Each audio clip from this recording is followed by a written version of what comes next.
this next bout is a super bantamweight affair. 6 rounds. Sugary Montales from Bago City, Negros Occidental. He will battle Rustom Medes of Batangas City. Here we go.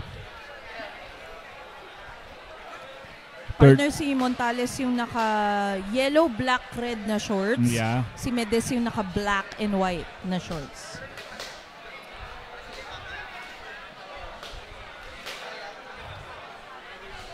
Alam ko ang isa sa mga tumutulong kay Sugary Montales ay si Coach Ting Ariosa, yung nasa Amerika. Yes, si Coach Ting na maraming tinutulungan ding mga boxers dito sa Pilipinas kahit nasa Amerika siya. Coach Ting, wala pa tayong vitamins yan. Yun, napaka-ano niyan si Coach Ting. Of course, former national team din yan si Coach Ting. Matutulis na jab ang pinapakawalan nitong dalawang boxers natin, partner. Double right? Yes, third man in the ring, partner, is a classmate mo. Gerald Tumuldan. Classmate natin yan. International referee Gerald Tumuldan.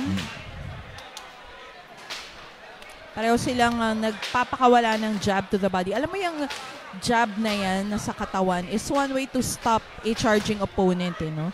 And one way din to stop kung ano mang maitim na balak ng iyong kalaban.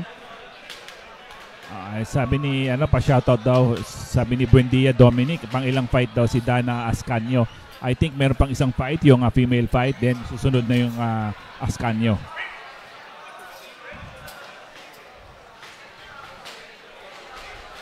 Alam mo natin na naka-multi-camera setup ang Elorde TV ngayon, so different angles ang makikita nyo para mas maganda nyong mapapanood ang mga boxer na sinusubaybayan ninyo.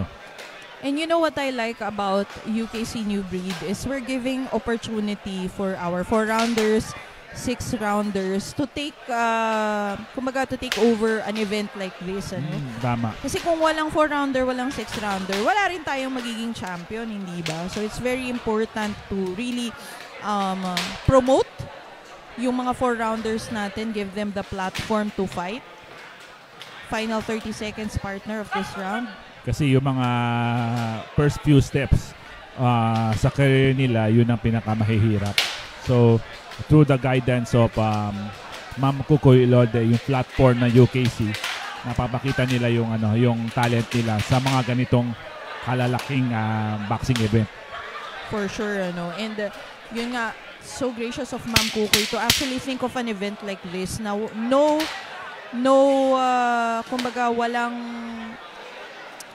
it's all about promoting boxers. There's no pretense, kumbaga, walang... Everybody is very much welcome to be in this event.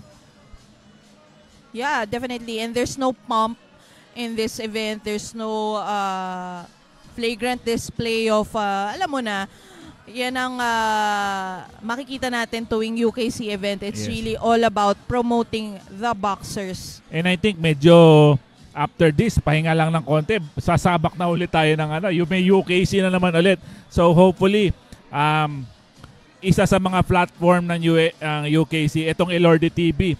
So, para makatulong rin kayo, you like and share this event para kahit papaano maibalik naman sa mga promoter yung siyempre yung mga gastos nila. I think hindi na yung of course ito na nga yung Medes may body ayaw language na niyang mag-continue. So there is an unfortunate instance nga na our fight will be cut short because Rustom Medes is unable to continue the fight. Technically, it's a second round TKO win for technically I may be wrong, I may be right. Second round TKO win for Montares.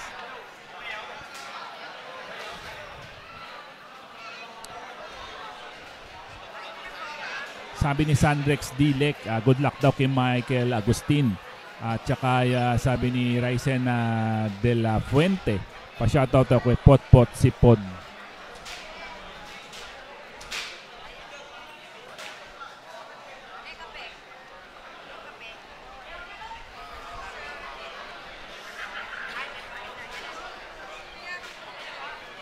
As we await the official Ladies announcement. and gentlemen, unable to continue the fight and the rest period of round 2, we have a winner by the technical knockout.